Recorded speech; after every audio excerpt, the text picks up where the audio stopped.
하나님의 말씀은 마태복음 6장 9절부터 13절까지의 말씀입니다. 우리 다 함께 자리에서 일어나셔서 하나님께서 주신 말씀에 감사하며 한 목소리로 하나님의 말씀 받들어 읽도록 하겠습니다. 6장 9절부터 13절의 말씀입니다. 우리 함께 읽습니다. 그러므로 너희는 이렇게 기도하라. 하늘에 계신 우리 아버지여, 이름이 거룩히 여김을 받으시오며 나라가 임하시오며 뜻이 하늘에서 이루어진 것 같이 땅에서도 이루어지이다. 오늘 우리에게 일용할 양식을 주시옵고 우리가 우리에게 죄 지은 자를 사하여 준 것 같이 우리 죄를 사하여 주시옵고 우리를 시험에 들게 하지 마시옵고 다만 악에서 구하시옵소서. 나라와 권세와 영광이 아버지께 영원히 있사옵나이다. 아멘. 이는 하나님의 말씀입니다. 감사합니다. 아멘. 자리에 앉으시겠습니다. 여러분, 시험 들었다는 말 자주 써보셨나요? 저 시험 들었어, 이런 표현 우리 교회에서 아마 가장 많이 쓰는 말 중에 하나가 저 시험 들었어요, 아마 이 말일 겁니다. 여러분, 그런데 시험 들면 가장 먼저 뭐부터 하시나요? 시험 들면 시험 들었어, 한숨이요? 그래도 한숨 정도는 괜찮아요. 네, 한숨 정도는 괜찮아요. 시험 들면 저 시험 들었어요. 그리고 가장 먼저 하는 게 뭐죠? 교회를 안 와요. 그렇죠? 아니에요? 시험 들면 공동체에서 멀어져요. 보통 그런 경험, 네, 교회 다닐 만큼 다니셨으면서 순진한 척들 하시는 거 보니까 네. 예, 사실 시험 들면 가장 먼저 사람들이 교회를 안 옵니다. 저희 예전 교회들은 그런 게 있었어요. 뒤에 주보함 보면 사람 이름이 쭉 붙어 있어요. 그리고 주보가 다 이름마다 꼽혀 있는 교회들이 있었어요. 옛날 교회들은. 왜 그렇게 되어 있냐면 들어오면서 자기 주보를 이렇게 뽑아서 들어가면 나중에 예배가 끝나고 나서 신방전도사님들이 이렇게 체크를 하는 거예요. 그럼 뭐예요? 뽑혀 있으면 출석한 거예요. 그런데 시험 든 집들이 있어요. 그럼 어떻게 하냐면 애들이 이렇게 와서 주보를 통째로 가져가 확 뽑아가요. 뭐예요? 전화도 하지 말라는 거거든요. 그런 경우 없으세요? 제가 있던 교회가 그래요. 그런 일들이 있습니다. 근데 보통 이제 시험 들었다 하면 그런 일들이 생기죠. 근데 그게 제가 뭐 그런 분들을 비난하기 위해서나 그런 이유로 이렇게 말씀을 드리는 건 아니고요. 근데 시험이 들면 우리의 마음이 이렇게 자주 무너지곤 합니다. 그럼 어떻게 해야 할까요? 왜 시험이 들고 우리는 그 시험에 대해서 어떻게 대응해야 하는 것일까요? 오늘 말씀을 통해 우리가 시험이 무엇인지, 그리고 시험 당할 때 어떻게 해야 하는지에 대해서 한번 말씀을 통해 생각해 보도록 하겠습니다. 근데 이 성경에는요, 사실 시험이라는 단어가 두 종류로 사용됩니다. 한 단어인데 두 종류로 사용돼요. 첫 번째는 뭐죠? 여러분 잘 아시죠? 시험, 테스트, 말 그대로 테스트예요. 하나님께서 공부 제대로 하고 있는지 보자라고 한번 테스트해 보시는 그런 시험이 있습니다. 하나님의 자녀로서 오늘을 잘 살고 있는지, 하나님을 정말 사랑하며 말씀에 순종하고 있는지를 확인하시기 위한 시험이 우리의 삶에 있을 수 있다는 겁니다. 그걸 신명기 8장 2절은 이렇게 표현해요. 내 하나님 여호와께서 이 40년 동안에 내게 광야 길을 걷게 하신 것을 기억하라. 이는 너를 낮추시며 너를 시험하사 네 마음이 어떠한지 그 명령을 지키는지 지키지 않는지 알려 하심이라. 바로 이런 시험이 있습니다. 하나님께서 그 시험을 통하여 우리의 지금 상태를 알게 하시고, 그리고 만약에 잘못된 길을 가고 있다면 다시 돌이킬 수 있는 기회를 주시기 위해서, 하나님을 더욱더 사랑하고 하나님의 말씀에 순종할 수 있는 삶을 살 수 있는 기회를 주시기 위해서 우리를 이렇게 테스트하시는 경우가 있다라는 겁니다. 또 다르게 사용되는 경우에는 무엇이냐면, 우리를 죄에 빠뜨리는 유혹으로서 사용되는 부정적인 의미를 가진 시험이 있습니다. 물론 동일한 단어입니다. 그래도 동일한 단어인데 이렇게 두 가지로 사용된다는 거예요. 이 시험, 이 유혹은 죄에 우리를 빠뜨려서 하나님에게부터 멀어지게 만들기 위한 유혹입니다. 누가 하겠습니까? 하나님은 이 시험을 우리에게 하지 않으십니다. 하나님께서는 우리를 이 유혹에 빠뜨려서 하나님으로부터 멀어지게 만드는 시험을 하시는 분이 아니라는 겁니다. 바로 악한 자가 우리를 이 시험으로 이끄는데, 바로 그것은 사탄을 의미합니다. 성경에서는 분명히 이 시험을 그래서 두 방향으로 완전히 다른 의미로 사용하고 있습니다. 하나는 믿음을 검증하고 하나님을 더욱 의지하게 하는 시험이고, 다른 하나는 시험의 상황을 이용하여 우리를 죄에 빠뜨리는, 그래서 하나님으로부터 멀어지게 하는, 사망에 이끌고 가고자 하는 유혹이 있는 것입니다.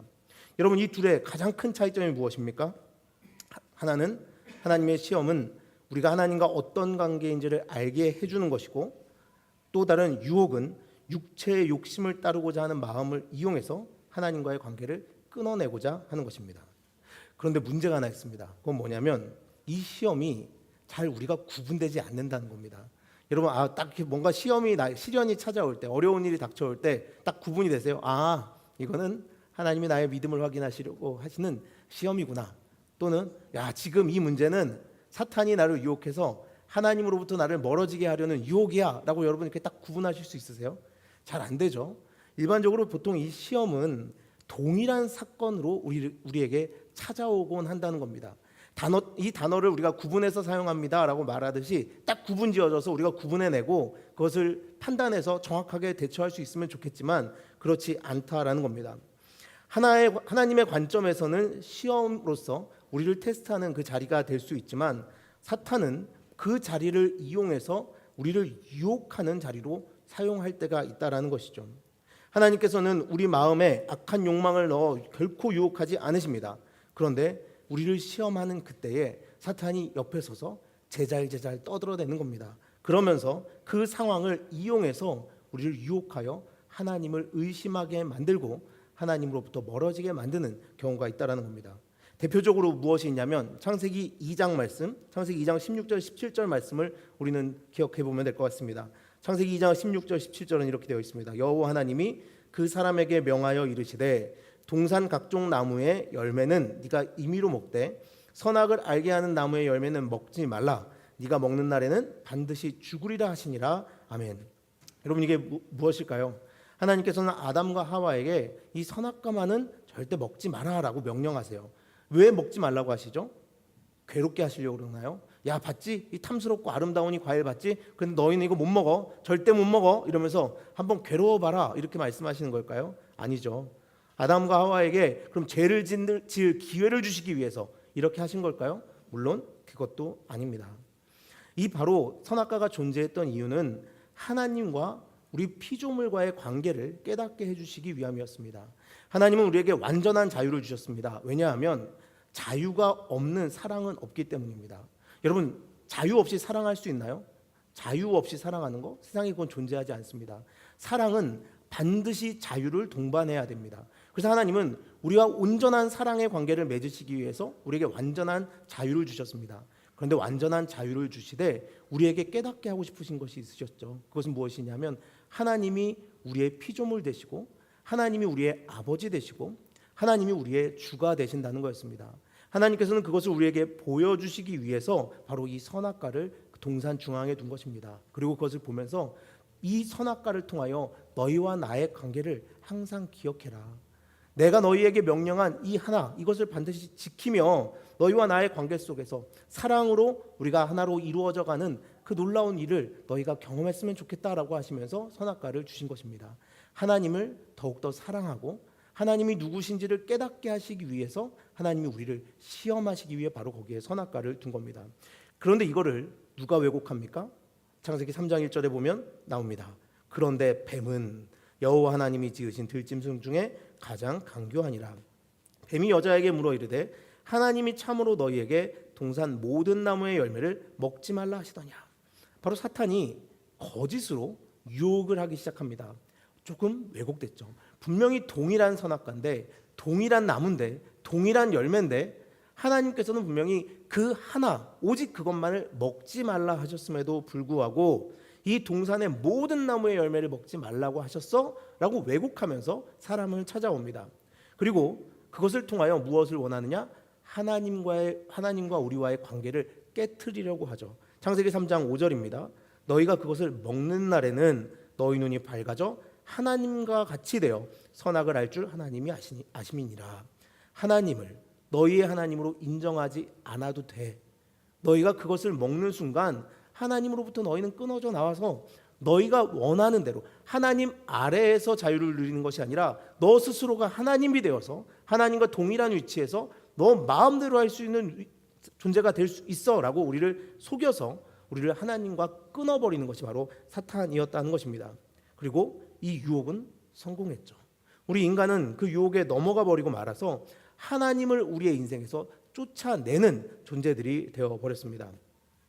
여러분, 그래서 사실 하나님의 자녀로서 산다라는 것에는 이 시험이 항상 있음을 알아야 됩니다. 구분할 수 없는 이 시험이요. 항상 우리가 하나님을 사랑합니다라고 고백하는 그 순간, 내가 하나님의 자녀인 것을 깨닫고 하나님을 사랑합니다라고 고백할 수 있는 그 모든 순간마다 사탄은 우리를 유혹한다는 겁니다. 정말? 너 정말 하나님 사랑해? 하나님 아래에 있는 게 편해? 그게 자유야? 라고 우리를 유혹한다는 것이죠. 시험, 곧 사탄의 유혹도 하나님을 사랑하는 자들에게 언제나 함께하고 있음을 우리는 알아야 한다는 것이죠. 그래서 분명히 이것을 우리가 구분해서 사용한다고 말했지만 구분하기가 굉장히 힘들다라는 겁니다.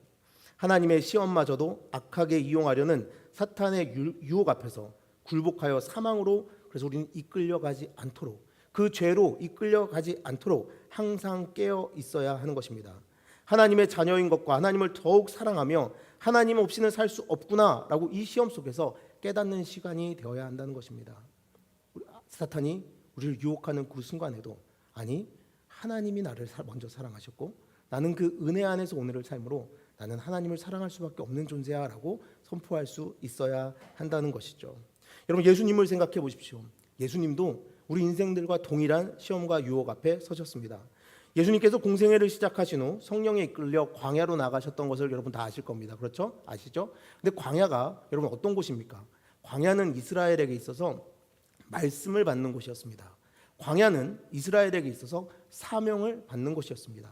예수께서 공생애를 시작하시면서 광야로 나가셨다는 것은 바로 하나님의 말씀을 받기 위하여, 하나님의 사명을 받기 위하여 그곳으로 나갔다라는 것을 의미하는 겁니다. 그런데 거기에 누가 기다리고 있었습니까? 사탄이 기다리고 있었습니다. 사탄이 예수님을 유혹합니다. 감히 예수님도 유혹합니다. 성령께서 인도하셔서 하나님의 계획 속에 광야로 나가셨지만 바로 그 동일한 시간에 예수님을 하나님의 뜻에서 벗어나게 하려는 유혹의 시간으로 사탄이 그 시간을 사용했다는 겁니다. 완전히 다른 목적이지만 동일한 시험 속에 그 두 가지 목적이 함께 존재했었다는 것을 볼 수 있습니다. 그래서 마태복음 4장 3절과 6절, 9절에 이런 말씀이 나옵니다. 들어보십시오. 시험하는 자가 예수께 나와서 이르되 네가 만일 하나님의 아들이거든 명하여 이 돌들로 떡덩이가 되게 하라. 이르되 네가 만일 하나님의 아들이거든 뛰어내리라. 기록되었으되 그가 너를 위하여 그의 사자들을 명하시리니 그들이 손으로 너를 받들어 발이 돌에 부딪히지 않게 하리로다 하였느니라. 이르되 만일 내게 엎드려 경배하면 이 모든 것을 내게 주리라.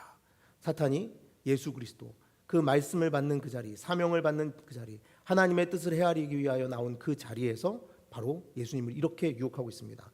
자, 그런데 여기에 분명히 공통점들이 있습니다. 그것은 무엇이냐면 네가 만일 하나님의 아들이거든, 이것을 통해 볼 수 있는 것, 그리고 내게 엎드려 경배하면을 통하여 볼 수 있는 것이 있습니다. 다 근데 공통점이 있어요. 뭐냐면 예수 그리스도와 하나님의 관계를 끊어내려고 한다는 것입니다.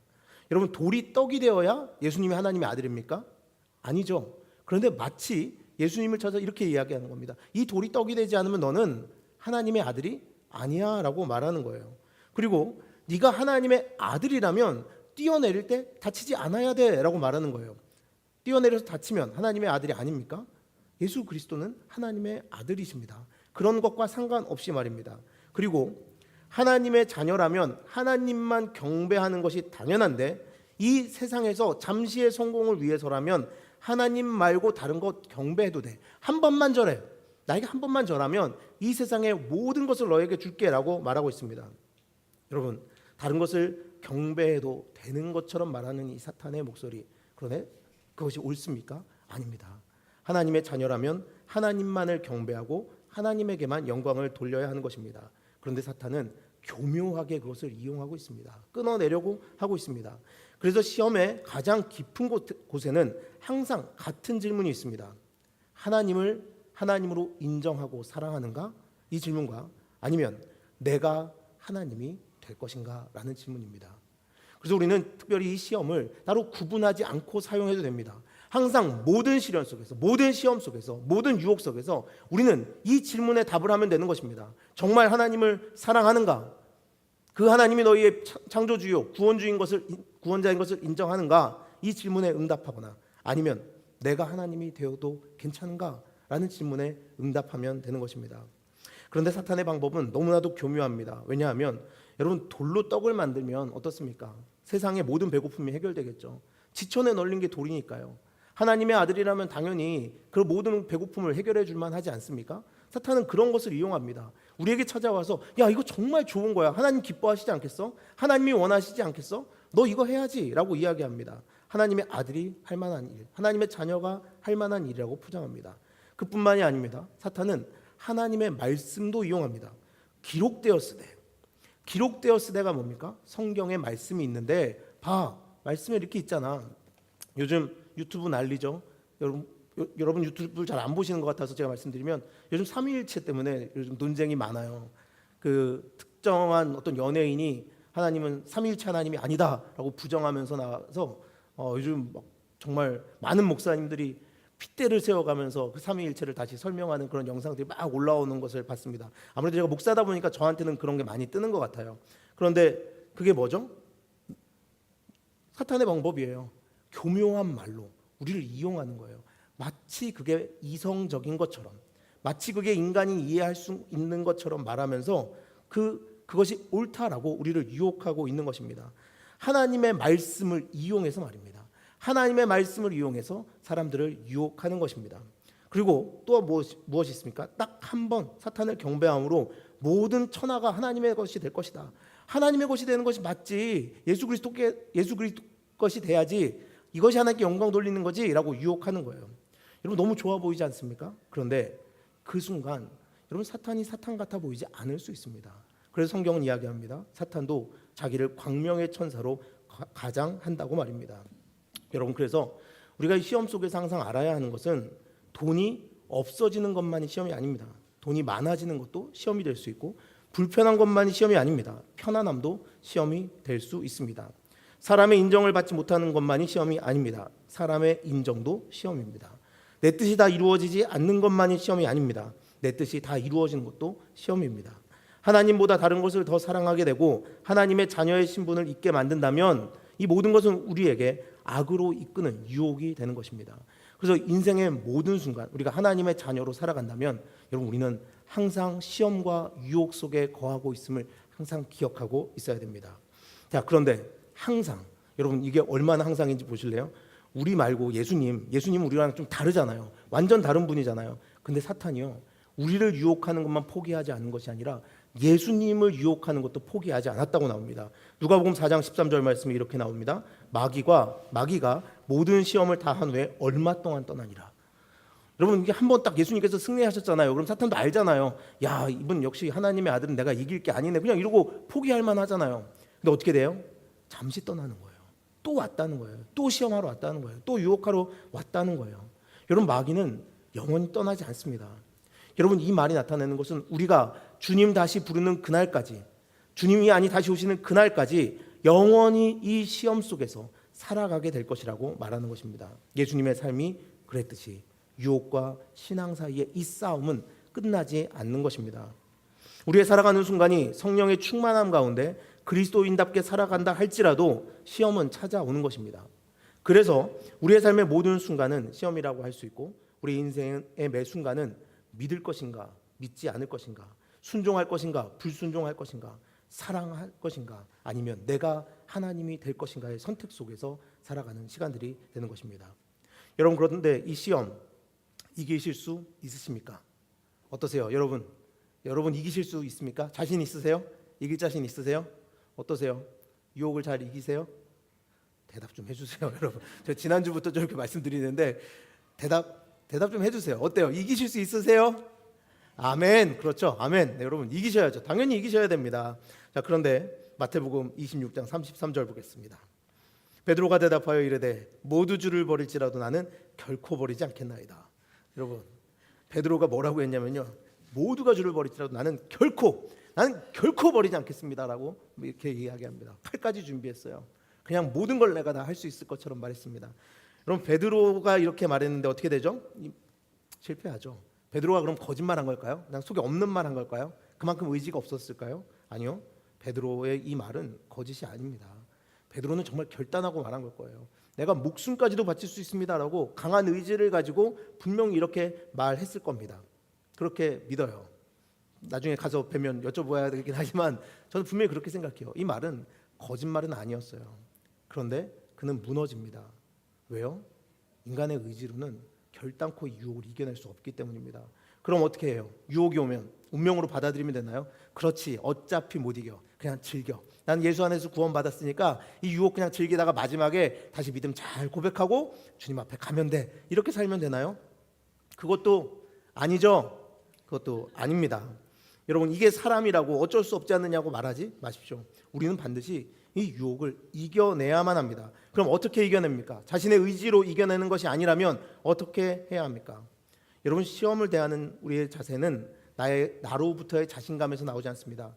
하나님에 대한 믿음으로부터 우리는 그 시험을 바라보아야만 승리할 수 있는 것입니다.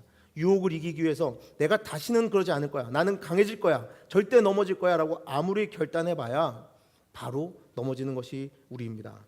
그래서 성경은 우리에게 분명히 말합니다. 아니, 예수 그리스도, 우리를 구원하신, 우리를 위하여 십자가를 지신, 생명을 내어주신 예수 그리스도는 우리에게 이렇게 말합니다. 마태복음 26장 40절 41절입니다.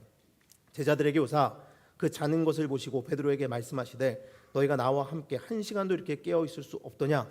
시험에 들지 않게 깨어 기도하라. 마음에는 원이로되 육신이 약하도다 하시고 아멘. 여러분, 마음이 아무리 원해도 우리가 할 수 없는 그것을 어떻게 할 수 있다고 합니까? 기도할 때 할 수 있다고 합니다. 여러분, 다시 잘 들으십시오. 시험에 들지 않게 깨어 기도하라. 기도하는 것처럼 살아라 아닙니다. 기도해야 한다고 생각하며 살아라 말씀하시지 않습니다. 깨어 기도하라라고 말씀하십니다. 여러분, 제자들은요 다 자기 의지를 믿고 살았습니다. 그런데 기도하지 않았어요. 그래서 어떻게 됩니까? 예수님을 버리고 도망갔습니다. 우리가 시험을 이기는 힘이 우리가 얼마나 강한가에 달려 있다고 한다면, 여러분, 우리 그렇게 강한 사람 사실 없잖아요. 유혹 앞에서 그렇게 강한 사람 어디 있습니까? 그냥 다 무너지는 겁니다. 그러나 우리를 붙들고 계시는 예수님이 얼마나 강하신지 믿고 그분 앞에 나아가서 그분의 도움을 구한다면 예수님은 우리의 연약함을 동정하심으로 우리를 유혹에서 능히 이겨내게 하시는 분이 되시는 줄 믿습니다. 예수님이 시험을 모르신다면, 그런데 못 도와주시잖아요. 우리가 막 유혹당해요. 예수님 도와주세요. 그러면 예수님이 그러는 거예요. 아야, 그거 뭐 어려운 일이라고 그냥 알아서 해. 이렇게 하시면 어떡해요? 그럼 우리 큰일 나는 거잖아요. 우리는 그냥 큰일 나는 거예요. 근데 예수님은 이 땅에 오셔서 우리가 당할 모든 시험을 당하셨어요. 사탄이 하나님으로부터 끊어내려고 했던 모든 유혹 가운데 처해 보셨고 그것을 다 이겨내신 분이십니다. 그래서 예수님도 시험을 받으셨기에 우리가 시험 받을 때에 야, 너 고작 그런 시험 가지고 힘들다고 말하지 마 라고 말씀하시는 것이 아니라 우리를 긍휼히 여기시고 우리가 절망 가운데 빠져 있지 않도록 하나님으로부터 멀어지도록 내버려 두지 아니하시고 우리를 도와주신다는 겁니다. 히브리서 4장 15절 16절입니다. 우리에게 있는 대제사장은 우리의 연약함을 동정하지 못하시리가 아니요 모든 일에 우리와 똑같이 시험을 받으시니로되 죄는 없으시니라. 16절 함께 읽겠습니다. 그러므로 우리는 긍휼하심을 받고 때를 따라 돕는 은혜를 얻기 위하여 은혜의 보좌 앞에 담대히 나아갈 것이니라. 아멘. 여러분, 그래서 시험이 올 때요 도망가시면 안 돼요. 시험이 올 때 도망가시면 안 돼요. 제가 처음에 우스갯소리처럼 말할 때 어쩌면 이 가운데 다 그런 경험 해보신 적 있을 거예요. 교회에서 상처받고 공동체에서 상처받아서 진짜 꼴도 보기 싫다, 예배도 가기 싫고 기도도 하기 싫고 교회 하면 치가 떨리는 경험, 그런 거 해보신 적 있을 거예요.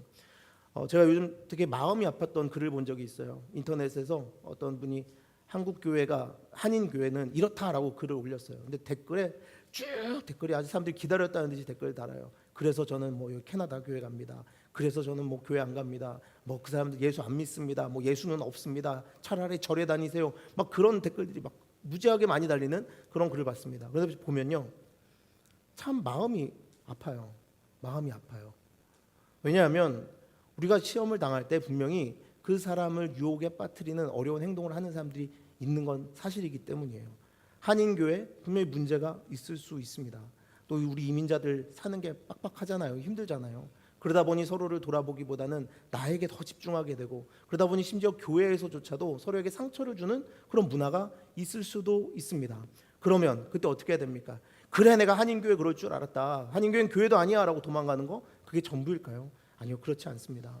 여러분, 우리 믿는 자들이라면 그럴 때 오히려 더 예배로 깊숙이 나가야 됩니다.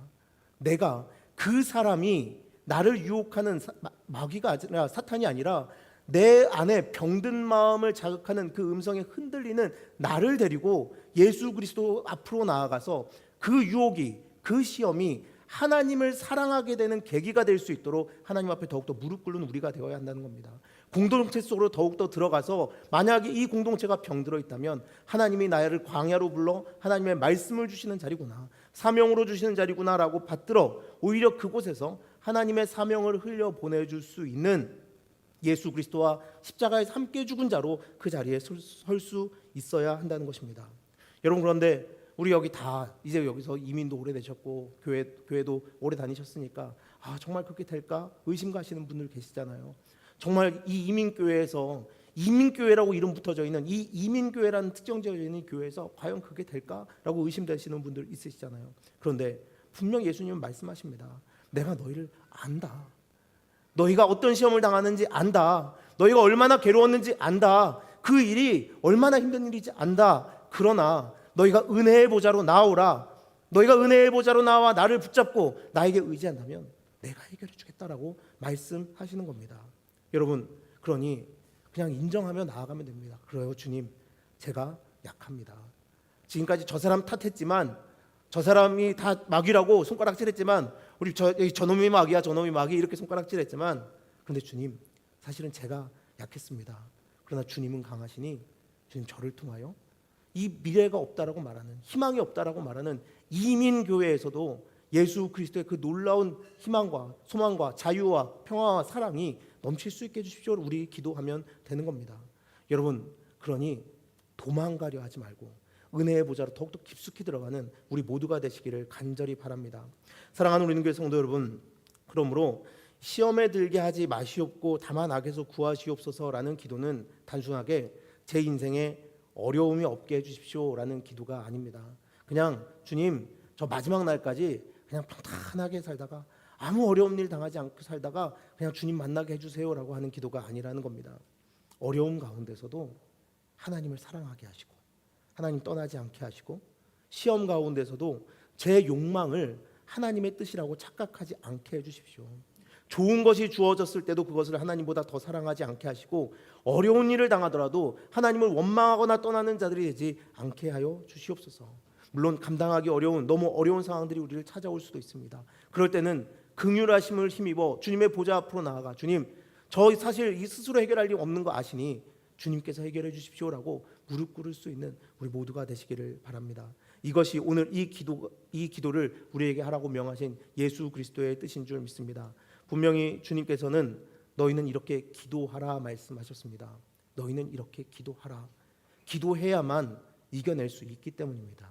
기도해야만 그 상황을 돌파하여 나갈 수 있기 때문입니다. 지금까지 우리는 도망가는 인생 살았습니다. 괜찮습니다. 제자들도 다 도망갔었으니까요. 제자들도 다 예수님 버리고 저주맹세하며 모른다 하며 도망갔었으니까요. 괜찮습니다. 그러나 예수님께서 십자가에서 돌아가시고 부활하신 후 다시 찾아오셨을 때 이제 도망가는 인생 살지 말라 하셨습니다.